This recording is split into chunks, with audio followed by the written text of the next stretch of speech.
Bueno, muy buenos días, bienvenidos a este comentario para la liturgia de la palabra para este día, con la bendición del Señor para ustedes y para cada una de sus familias.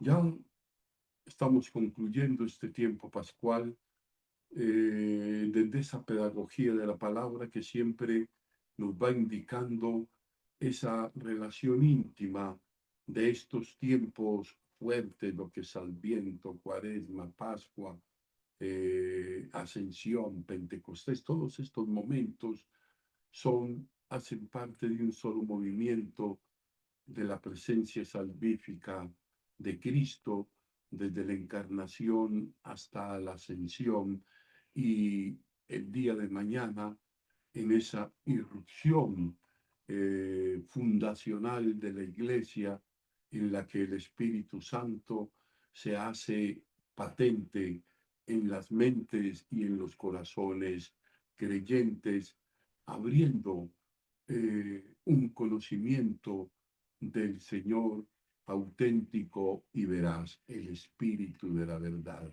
Pero hoy concluimos este, este recorrido pascual en el libro de los Hechos de los Apóstoles, el último de los hechos que resume los años que San Pablo estuvo en Roma en su primer cautiverio, pero nos saltamos, por tanto, lo que se cuenta de su viaje por el mar, lleno de peripecias, y esa estancia de una manera muy especial en la isla de Malta, donde se celebra allí en la Valeta a San Pablo como aquel personaje que dio fundación a esta bellísima isla en el sur de Italia, ¿no?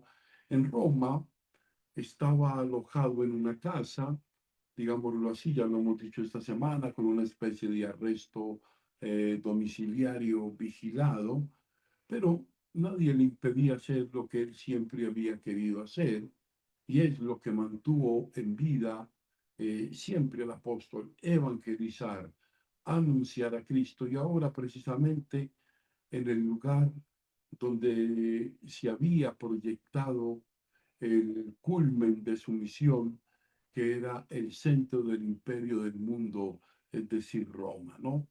Ella llamó ante todo a los principales judíos ante los que se justificó y les dio su versión del proceso que había tenido lugar en Jerusalén contra él.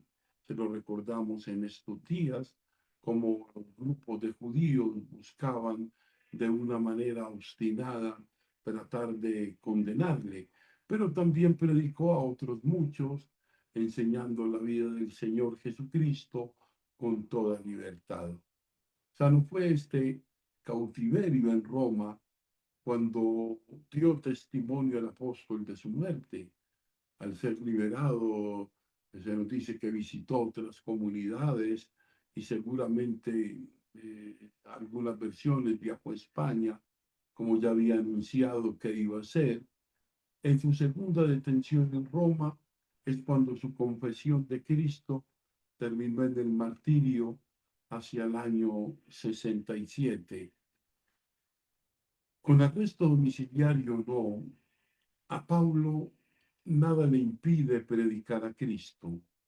Ahora da testimonio de Jesús en Roma, como ya lo había anunciado el Señor, el Señor en una visión, y como había encargado a los discípulos el día de la ascensión, que dieran testimonio de él, empezando en Jerusalén y llegando a los confines de la tierra. Digamos que los confines de la tierra entonces eran Roma. De ahí en adelante no existía nada, ¿no?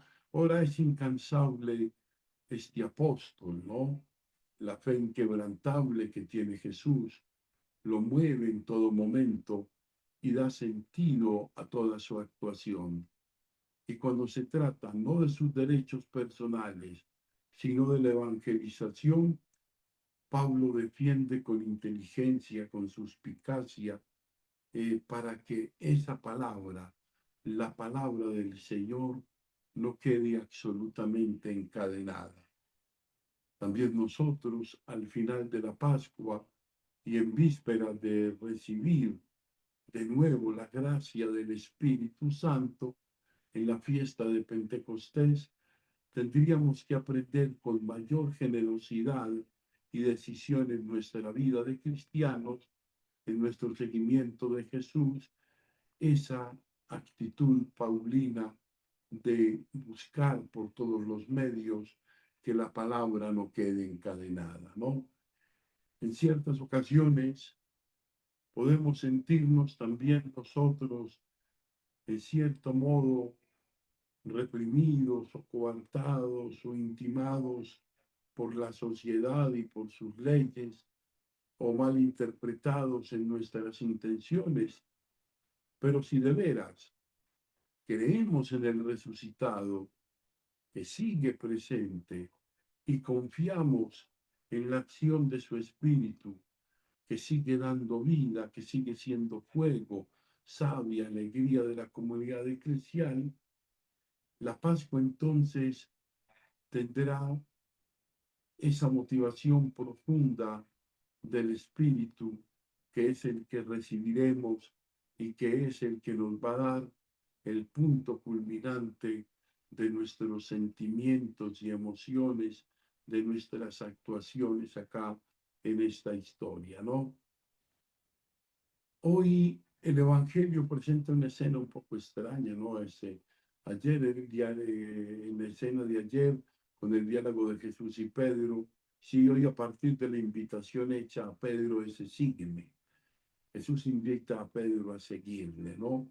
Este pasaje probablemente tuvo que añadir el Evangelio de Juan para salir al paso de algunos malentendidos que ocurrían respecto a Juan, el discípulo amado de Jesús, a quienes algunos parecía atribuir la mortalidad, la inmortalidad más o menos, y que otro resultaría extraño que no le hubiera asignado como sucesor de Pedro cuando éste murió en Roma. Es bien interesante esto. eh, Pedro tiene una actuación poco afortunada sobre si también tenía que seguirles Juan. O sea, la respuesta de Jesús fue tanto seca. Y si yo quiero que esté conmigo hasta el final, ¿y tú qué? O sea, que no se preocupe de Juan, que se preocupe de vivir. Esto es lo que nos pasa muchas veces. Nos preocupamos más de las personas y de lo que hacen y de lo que va a pasar con ellas que de nosotros mismos. Jesús hizo muchas cosas, pero no caben en estos libros, dice Juan. La escena de Pedro preocupado por Juan, que pudo ser debida pues a unos ciertos celos, nos demuestra que la fe, esto es importante, que la fe va madurando poco a poco, que todos somos débiles y tendemos a mezclar en nuestra actuación motivos espirituales y otros muy humanos y no tan compensables, ¿no? Eh, Pedro muere dando razón de su fe, pero Pedro tiene que madurar su fe también y luego dar razón ante las autoridades. Yo creo que